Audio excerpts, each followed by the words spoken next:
The Browns 24-10 winners here in Washington over the Commanders. Mary Kay, of course, the Browns not going to the playoffs, but they showed up today and they played well.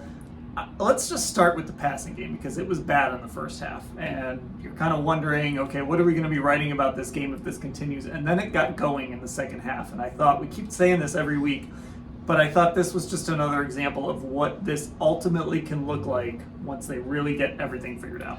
Yeah, the first half was so bad. Deshaun Watson completed only 3 attempts in the first half for 23 yards. It did not look good. The Commanders were turning it over. The Browns had 2 interceptions and had turned it over on downs once in the first half, and the Browns had basically only 3 points to show for that. They trailed 7-3 at halftime, but they woke up.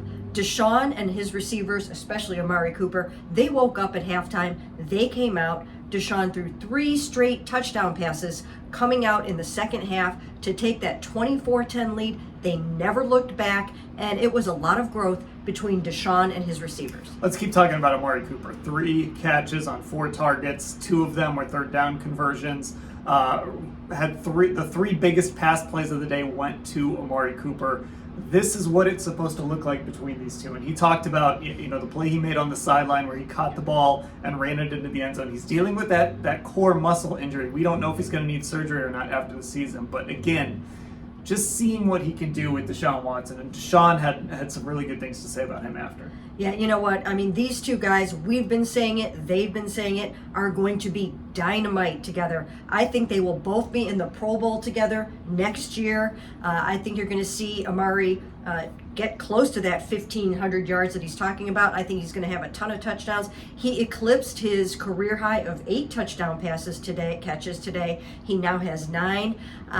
They got a little bit of a late start together, but it really is a Pro Bowl season for Amari too. I mean, he's over 1,000 yards. Again, the 9 touchdown catches, and I think the future is so bright for those 2. The 5th best receiving season for a Browns receiver already for Amari Cooper as far as yardage is concerned. Defensively, got to spend some time there. They knew they would get some opportunities going against Carson Wentz. Myles Garrett had a good game. Jadeveon Clowney, didn't get the sacks, but he made some plays in this game. And Grant Delpit, probably his best game as a Brown, heard his name called over and over again. And of course, he had the 2 interceptions. Yeah, he did. And that's 3 interceptions for Grant Delpit in the last 2 weeks alone, and 8 for the Browns in the last 5 games.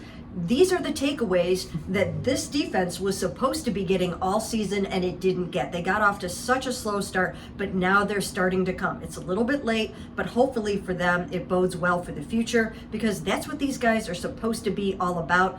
Good for Grant. He went over into the stands, gave one of the interception balls to his mom, and this is what they need to do. Yeah, they say turnovers come in bunches, and this defense is living by that mantra in this game. And just Myles Garrett also, as he gets closer and closer to that team sack record for a single season. It's his own record, so I guess maybe we're just going to be talking about this every single year with him breaking his own record. But 1.5 sacks today. I thought it was interesting. He was lined up over center a few times. It's taken a little while, but they're getting a little more creative with how they use him. Yeah, I don't know why they didn't do that earlier in the season, because last year it seems like he did a little bit more of that, and sometimes he would choose his own mismatch. So now they're starting to do that a little bit. It's been effective. He's up to 15 sacks. That's 1 shy of his own team record, and now, heading into the game, he was 4 behind Nick Bosa, who had 17.5. So we'll have to see. I mean, it's still out there for Myles Garrett to get that rushing title, and therefore sometimes you get some votes for NFL Defensive Player of the Year. So everything's on the table. And lastly, the Pittsburgh Steelers up next. We are recording this before we know what happens against Baltimore, but the reality is it doesn't matter. This is an important game next week for this Browns team, and I got that sense from Deshaun Watson that he's kind of excited to get his first taste of Pittsburgh. Yeah, he's really looking forward to it, and I think you can see the confidence building in him. I actually think that he came off of last week feeling really good about that performance against the Saints. What happened on that last drive in that horrible weather, it was a confidence booster. He built on it today with the 3 touchdown passes, his first multi-touchdown pass game as a Cleveland Brown, and there will be many more.